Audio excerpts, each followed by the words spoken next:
তো গাইস বর্তমান টাইম হচ্ছে 5:30। আমি তাওয়াং যাওয়ার জন্য পুরো রেডি হয়েছি। এই যে আমার পিছনে বেডিং, আমার পিটিতে একটা আছে। আর এই যে আজকে রাত্রিবেলা বৃষ্টি হয়েছিল, আমি বিল্ডিংয়ে থাকি, বিল্ডিং থেকে বের হয়েছি। গাড়ি উপলক্ষে যাইতে লাগবে আমার মেন রোডে। একটার মধ্যে ওয়্যার আছে, একটার মধ্যে আমার হাতিয়ার আছে। তো এখন ঘুমিয়ে যাচ্ছি আর কি।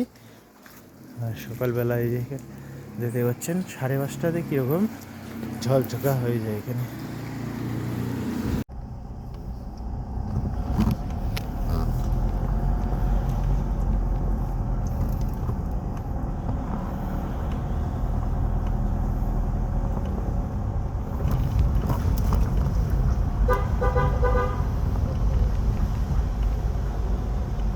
Abe. Iya.